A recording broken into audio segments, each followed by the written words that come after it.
Franklin's weekly press conference. We'll start with an opening statement from Coach, and then we'll go to Rich Scarcella from the Reading Eagle. All right, like always, appreciate everybody coming to cover Penn State football. Appreciate that. Kind of summarize the Illinois game like I do each week. You know, when you talk about the key statistics, you know, the turnover battle, we won that 3 turnovers to 0. Our defense did a great job of creating turnovers. Our offense did a really good job of protecting the football. Really should have had 4 turnovers in the game. Penalties is an area we have to get better. Have not been strong in that area. Drive start battle, we won that. The sack battle, we won that. You know, I think the big things that probably jump out to me in general, I thought we competed our tails off for 60 minutes and 9 overtimes. I thought special teams did a really good job with field position. But the biggest issue in my mind is we did not capitalize on the turnovers. We had 3 points off of 3 turnovers. That was probably the biggest factor, you know, in the game, in my opinion. So moving on to Ohio State. Obviously got tremendous respect for their program and Coach Day and what they've been able to do there. Not just since Ryan's been there, but really before that, obviously. They've done a really good job. You know, obviously Ryan's very involved in the offense with Kevin Wilson. Kevin's got the title, but obviously Ryan's very involved in the offense, and they are as explosive as any offense in the country right now. The quarterback, C.J. Stroud, is playing with tremendous confidence. He's getting better every single week. Obviously, he's surrounded with a bunch of explosive players, and Travion Henderson, I think, has really changed him since his role has grown in the offense. Obviously, Chris Olave, Garrett Wilson, and Jackson Smith, Najigba, are all receivers that can catch the short pass and take it the distance, or have the ability to beat you over the top from the beginning. So very, very explosive. Obviously, defensively, they made a change with Coach Barnes taking over as the play caller. And I think has done a really good job of playing sound, smart defense and allowing their players to play fast and aggressive. Been impressed with Cody Simon, Haskell Garrett, Denzel Burke, and Ronnie Hickman. So guys that are making big plays for them. And then on special teams, it's very similar to what they've been doing for as long as I can remember. Very consistent philosophy on special teams with Parker Fleming. Obviously, Garrett Wilson and Emeka also make an impact there as well. So obviously, tremendous challenge going on the road to the big house. We got to get healthy and we got to go and play smart. And obviously, we're going to have to limit explosive plays. And we have to find a way to score some points because obviously this team has the ability to put points on the board. So tremendous challenge based on yesterday and the amount of guys we had in the building watching tape. I think we'll have a great practice today. So open up to questions. Rich Scarcella, Reading Eagle, and then we'll go to Greg Pickle. Good afternoon, James. How are you today? Good. How are you? I'm great, thanks. James, there was a report last night that you are changing agents, and I was wondering if that is true. And if it is, do you think changing agents in the middle of a season could be a distraction?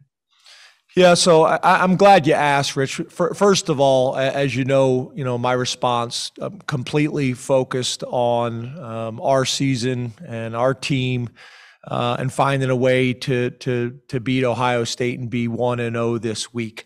I'm not going to get into the details, Rich, but what I will tell you is this is being reported now, but this is something that happened over the summer.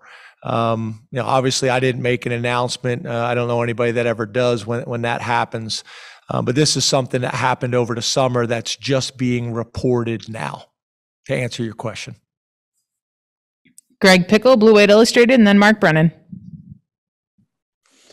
Good afternoon, James. How you doing? Good. How are you, Greg? I'm doing well, thanks. When you went back and watched the film, how did you evaluate what Sean was able to do? And how close is either Taquan or Christian to being a guy that gives you the best chance to win, whether it's at Ohio State or wherever, if Sean is limited in some of the ways we talked about after the game on Saturday? Well, I think the good thing is, as you know, last week we weren't sure. We were trying to kind of see where he was going to be at. Sean's much further ahead now to being back to 100%. So that's a positive. We feel really good about that. I know Sean felt great physically, excuse me, on Sunday.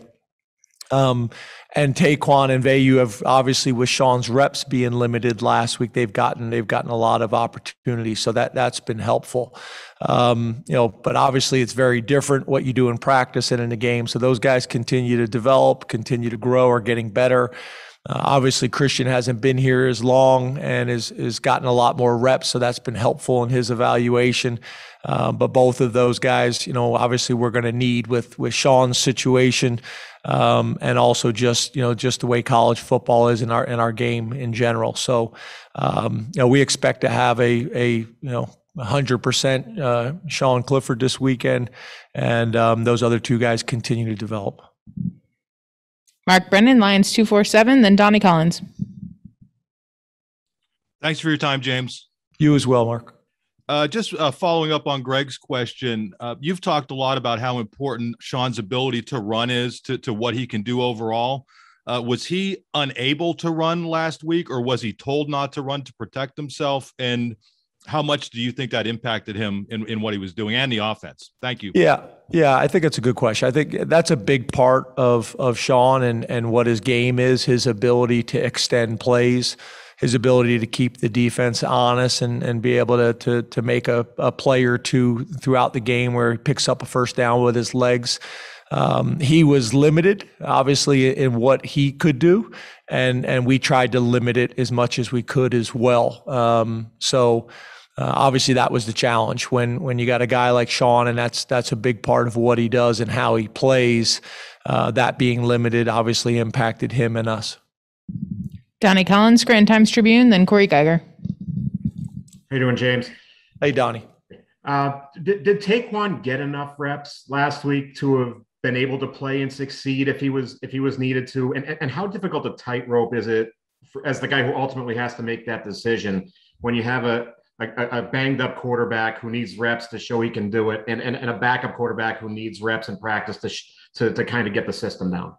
Yeah, that's always the challenge, right? How many reps does the 2 get? How many reps does the 3 get? And then when you're trying to figure out is the guy going to be available? And Sean's played enough football here, no different than a few years back with Trace. Trace had played enough football, here to really kind of give him the benefit of the doubt. And I feel like Sean has kind of been in the same situation. Played a lot of football here.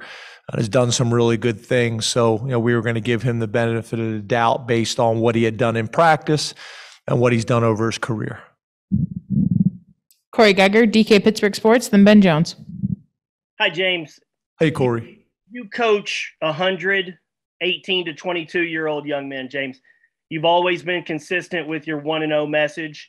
But, James, is it realistic to think that none of them would be distracted by all this noise going on about your future? I know you don't want them to be distracted, but is it realistic to think that they wouldn't be, some of them?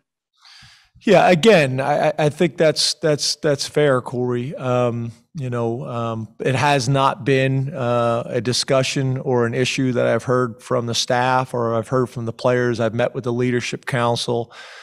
We've kept it, very direct. And obviously, there's things that, that we have discussions in great detail, in our building with our family and the players and the staff. So we try to do that the best we possibly can. I think we've done a pretty good job of that over my 8 years here. And we'll continue to try to do that. There's things that we can control and there's things that we can't, from the outside. But this has been kind of a story that's happened on numerous occasions. And we just try to keep it as focused as we possibly can. But I think it's a fair question and I understand where it's coming from, Corey. Ben Jones, statecollege.com, then Mike Gross. Hey, James, how's it going? Hey, Ben. Eric Barron is going to be done soon, and Sandy's contract is up. She hasn't said whether she's going to retire, whether she wants it to be renewed or not. How long down the road do you look at Penn State's future when it comes to the people that are ostensibly your peers in the administration? Yeah, I think that's, again, I think that's a fair question. Obviously, we're trying to be focused on Illinois and talking about Illinois as much as we possibly can.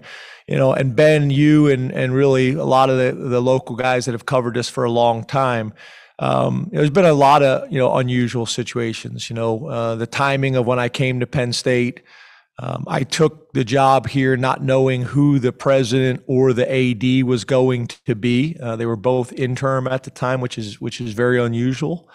And then obviously when you have a president who's retiring, like Eric's actually his birthday today. I sent him a message this morning, wishing him happy birthday.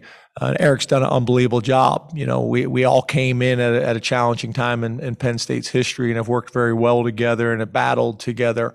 But yeah, I think, obviously you want to have an idea of what the future is going to hold. And I got tremendous faith in our board and our board leader and Matt Schuyler that we're going to get somebody great. But Eric's going to be difficult to replace.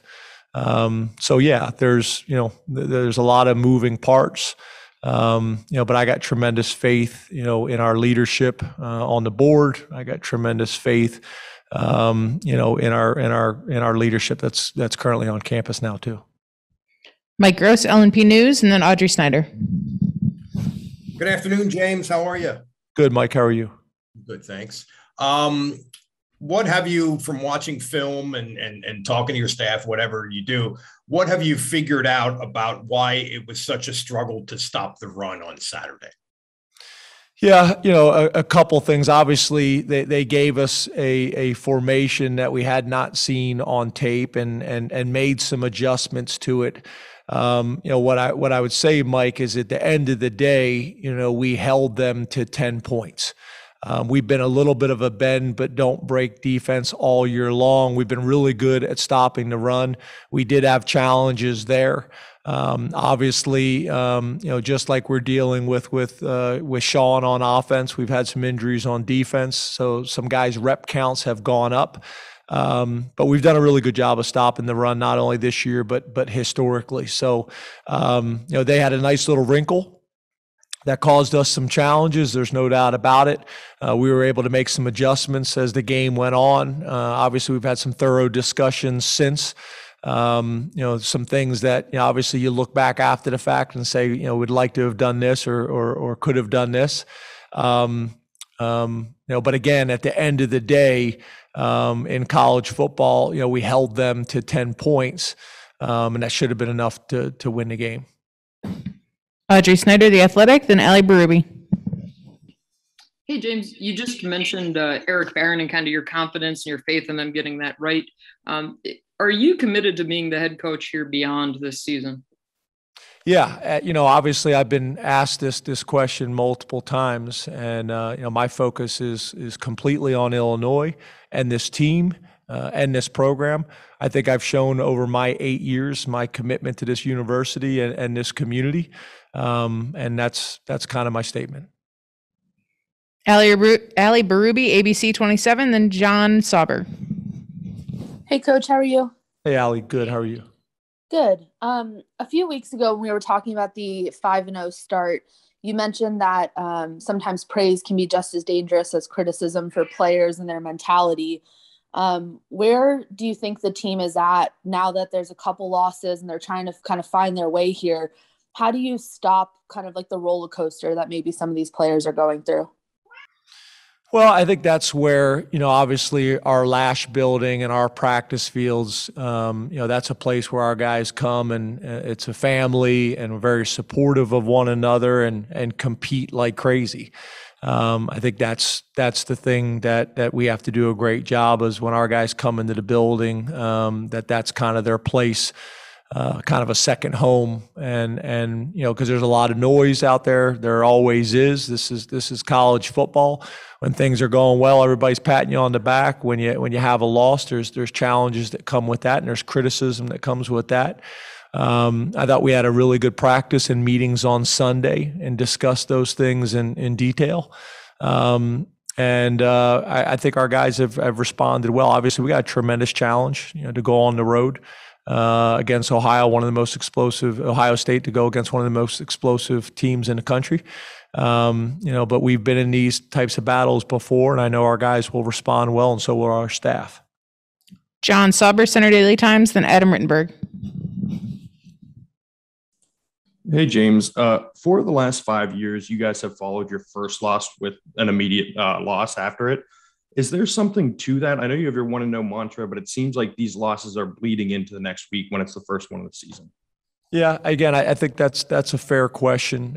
We talk a lot about resiliency and being able to bounce back as soon as you possibly can. That's where the 1-0 mantra is so important, because I think guys, a lot of times, their approach and their mentality, especially in the college football playoff era, these things can get magnified. Wins can get magnified. Losses can get magnified. So keeping our guys as focused as we possibly can, and that's challenging. Obviously, and it's even more important when you play a really challenging schedule like we do on our side of the conference, and the out of conference games that we play makes it even more challenging. So that mentality and that approach of 1-0 is really important to help you get through situations like you're describing, John. Adam Rittenberg, ESPN, then Joe Giuliano. Hey, James, hope you're doing okay. As you've studied the run game from the Illinois game and just the rest of the season, what are some of the themes that are emerging in terms of getting that particular element of your offense on track here? Yep. Yeah, we got to be more physical up front. I think that's really important. We got to get vertical push with the O-line and the tight ends. I love those guys. I know where their heart is. I know where their mentality is. I know what their approach is like. And I know having some lengthy discussions with Coach Troutwine about that as well. Now it's translating it to the practice field, and it's translating it to the games. We got to create more push and play to the echo of the whistle and be physical and create space. And then our running backs have got to be decisive and get downhill. And then we got to keep people honest with our perimeter throwing game, so people can't overload the box, whether it's perimeter throwing game or whether it is the RPO type stuff, to put people in conflict. So, obviously that's an area that we have got to get better at, Adam, and I understand the question. Joe Giuliano, Philadelphia Inquirer, then Daniel Gallen. Hi, James. Hey, Joe. The offense has had its share of adversity the last two games, with Sean going out in the Iowa game and then coming back at less than 100%. Is your offense adjusting to the adversity of that? Do you feel well enough in the last game and a half? I want to make sure I understand what you're asking, Joe. What do you mean well enough? Well, I guess you go into like the Iowa game with a game plan, then Sean gets hurt. Was there enough of an adjustment there to have a chance to win? And the same last week with Sean not being 100%. Is there a way you have to adjust a little bit to allow for that adversity? Yep, that I understand the question. So I think last week, specifically against Illinois, I mean, obviously what you'd like to do, right, is run the ball to take some of the pressure off whoever the quarterback is. And when you're not doing that effectively, then it creates, the challenge. It goes back on the quarterback's lap. And that's really who we had been the first 5 games of the year. We'd been making plays in the passing game, mixing the run in to keep people honest. But obviously when you have a shift and you have a change, or you have some injuries and you have to rely more on other things, then that becomes challenging, especially when you're not running the ball the way you need to. So I think that was the plan, Joe, this past week, was to run the ball a little bit more and take some of that pressure, but we weren't able to do it effectively enough to really be able to dictate the terms of the game. Daniel Gallen, Penn Live, and then Brandon Marcello. Good afternoon, James. Hey, Daniel. How are you? Doing well. You mentioned Matt Barnes taking over as the play caller for the Ohio State defense earlier. How have you kind of seen that Ohio State defense, I guess, find its footing or change over the past couple of weeks? Well, I think the thing that everybody knows that obviously this isn't something I'm stating here that everybody isn't already aware of, but Ohio State's done a tremendous job of recruiting. They're as talented as any team in the country, year in and year out, especially up front, what they've been able to do with the defensive line and really throughout. So I think what they're doing a really good job of is getting back to playing base defense, keeping it sound. I don't want to use the term simple because I wouldn't say it's necessarily simple, but they're sound. They're not trying to do too much. They're not trying to over scheme you. They're letting their players line up and be safe, and they're always sound in how they adjust. And they're allowing their players to play fast and aggressive and make plays. And I think he's done a really good job of kind of creating that as their identity. And, it's showed up on tape, and they're getting better each week. As you know, they've played really good defense at Ohio State for a long time and have been talented, and they're back to playing that way again. Brandon Marcello, 247 Sports, and then Nate Bauer. Hey, James. Kind of a big picture question. Kind of a big picture question for you about Jahan Dotson. I know it's almost seems like you just get used to his spectacular plays and almost get spoiled by it. But when you look at just the improvements he's made from last year to this season, and now some consider him the best in the country, how would you kind of, encapsulate his career and what he's meant to Penn State and what he means for you just this season too? Yeah, I'm really proud of Jahan and how he's developed really in every area, academically, the type of family he's got and how supportive they've been of him and us. I got a very close relationship with both mom and dad. As a football player, he's really come in here and gotten more technical when it comes to his releases. He's gotten stronger. He's always had the ability to catch the ball. He's probably got as good a natural ball skills as I've been around, and that's been the case really since his freshman year. He makes really difficult catches look easy. But he's gotten bigger and stronger, which has helped him in the running game and his blocking. It has helped him in his release work. It's helped him in his contested catches. And I still see him kind of growing in that area as well. But he's really kind of committed to the whole plan. He's able to beat you, vertically. He's able to beat you in short games. He understands zone coverage. He's got a really good football IQ and understands zone coverages and where to sit.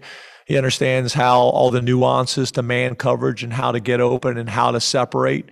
And he's made so many big plays for us. And, I've always been a big believer as a head coach and as an offensive coordinator. When you have guys like that, you get the ball into their hands as many times as you can. And I'm constantly tracking that targets and touches per game to make sure that that's happening. So obviously when you got a healthy quarterback, it makes it a little bit easier. But I'm really proud of him. I'm really happy for him. He deserves all the success that he's having. Nate Bauer, Blue 8 Illustrated, then Bob Flounders. Hey, James, how are you? Good, Nate. How are you? Good. Hey, I think you made a change with Juice and Miranda during the game on Saturday. I was wondering if that's something that you think will stick moving forward, and if there's been an impact, if you feel there's been an impact of Salim Wormley's absence so far this year. Yeah, so with Salim, coming into training camp and kind of through training camp before he got injured, he had worked himself into a starting role for us. So when we lost him, obviously, whenever you lose a starter, that's significant. And then obviously, Juice playing center. There's going to be some games and some times where certain matchups we may feel are better, where Juice may make more sense at center and Mike at guard or vice versa. So that's something we'll continue to look at. We also think it's important to obviously to have somebody else that's snapped in games. So we'll work that this week, kind of both of them, and see what's going to make the most sense, whether it's Mike at guard or Mike at center. And Juice obviously, is the complementary piece to that. So we'll continue to evaluate that. We're looking we're looking for as many things as we can to improve in that area, specifically when it comes to the running game. And when I say that area, I'm talking with the offensive line. Bob Flounders, Penn Live, then Max Ralph. Hi, James. How you doing? Good, Bob. James, could you assess your defensive end depth going into the Ohio State game? It looks like you're really just leaning on three guys in Arnold and Nick and Jesse. I think Smith plays a little bit, but is there a concern that maybe they're starting to wear down a little bit, or are you happy with the way you're kind of giving them snaps throughout the course of the game?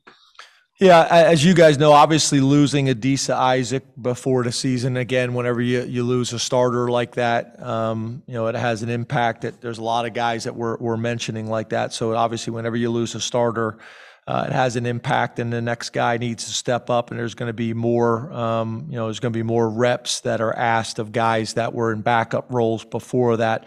So Zariah Fisher's development is going to continue to be important for us. And Smith Vilbert, who is playing, we hope his rep count will continue to grow as he gains confidence and experience. But I think you're right. We'd like to have.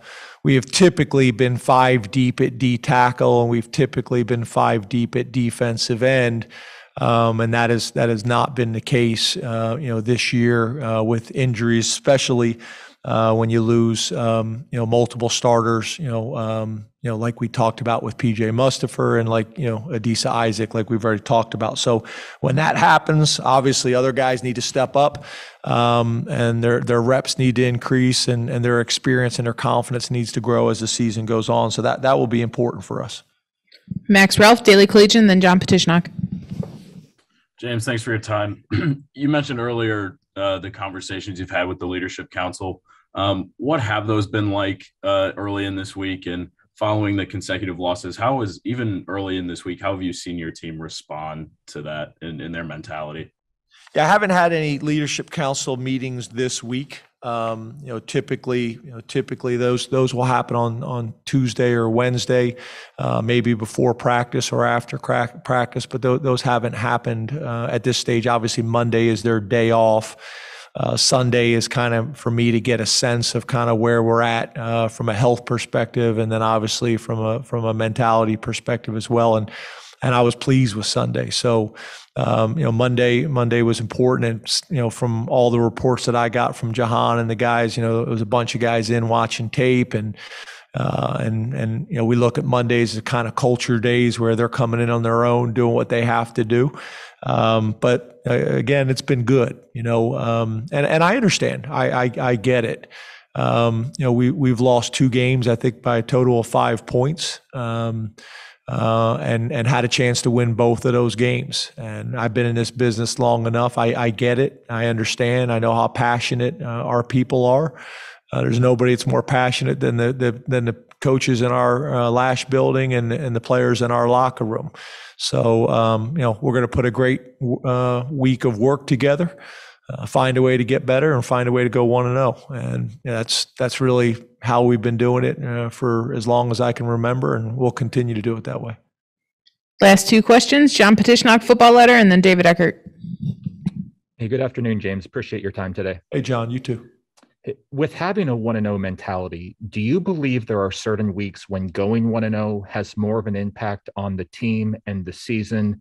And if so, does this week qualify? Yeah, I mean, obviously the way we approach it is 1 week at a time, and try to cut it up into small, tasks that I think are attainable and I think are easy to focus on and concentrate, rather than looking at the whole season. And even in some ways, even what happens this weekend, just focus on today to be the best we possibly can. I'd make the argument that last week was just as big as this week. The week before that was just as big. Whether you win a game, in a challenging situation on the road, or whether you have some adversity to overcome, a game that you didn't win. Those are challenging, and those are important. So to me, every week is really important. Obviously, going on the road against an Ohio State team that's thought of as well as they are on offense, defense, and special teams. Obviously, I understand what your question is, but I think they're all important. David Eckert, Blue White Illustrated is our last question. Hey, James, thanks for the time today. You too, David. Just wondering if you can evaluate some of the defensive tackles who kind of stepped up PJ on Saturday and what you thought of how they did in your first full game without him. Yeah, I think, Keziah Izzard, obviously he went from a backup role to a starting role as a redshirt freshman, and thought he battled. Obviously, Derek Cangelo was already starting, but now his rep count increased dramatically. And I thought those two guys battled. And now, like we talked about, having 5 guys that we can rotate in there, whether it's Amin Vanover and Devon Elise, who's played a lot of football for us again this year, more of a rotational backup role. And now, we're kind of looking at Devon and Keziah as both, guys that are rotating in that other starting defensive tackle position. And then Amin Vanover's a guy that, is working in and getting some reps too. So whether it's Fred Hansard or Fatorma Moba, we're gonna need that depth moving forward with the rest of the season that we have. And again, that's how we've done it, and that's how we've done it, since I've been here, has had a rotation of 5 guys, and we're gonna need to find that sooner rather than later. Thank you very much, Coach.